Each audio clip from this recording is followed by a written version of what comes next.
Late by Dominique Wilkins. Chapter 1. Nadia J. Freeman was a successful real estate agent. Her calculative nature and persistence was responsible for getting her what she wanted. There were few things that she wanted and couldn't have. She had the finest car and home and gave the best gifts. She knew a few of established men in her field, but didn't have one of her own.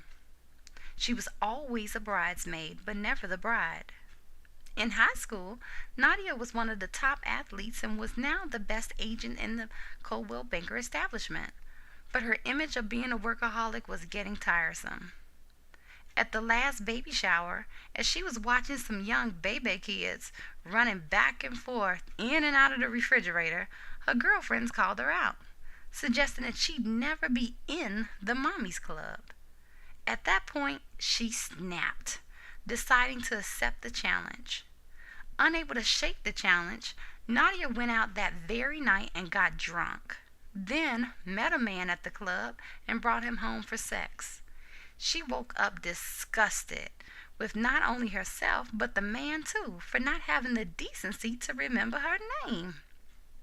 On top of that, he opened his eyes and smiled, immediately beginning to tell her how fine she was and how he needed a rich and independent woman by his side so he can start working on his long overdue rap album again. Do not look at wine when it is red, when it sparkles in the cup and goes down smoothly. In the end, it bites like a serpent and stings like an adder. Proverbs chapter 23, verse 31 to 32. She was so revolted that after she managed to get him out of her house, she decided to never talk to him again. The man clearly had other plans. He was intent on making his rap dreams come true and began to stalk her. She was forced to call the police and file a restraining order against him in an attempt to regain her sanity and peace. While hoping this would be the answer to her problems, a few weeks went by, and so did her scheduled monthly period.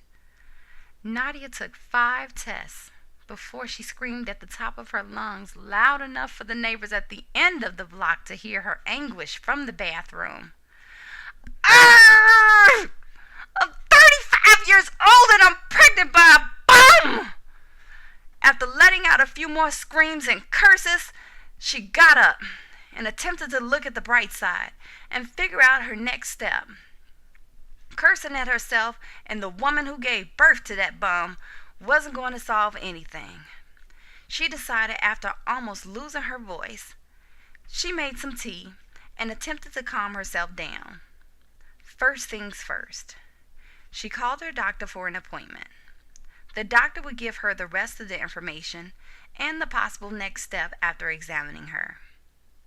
The receptionist on duty gave her an appointment for Saturday morning, leaving her plenty of time to collect herself and mentally move past the bummy baby daddy problem and on to life as a single parent.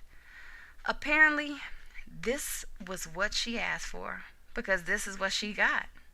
Now she had to get it together. If we confess our sins, He is faithful and just to forgive us our sins and to cleanse us from all unrighteousness. 1 John chapter 1, verse 9.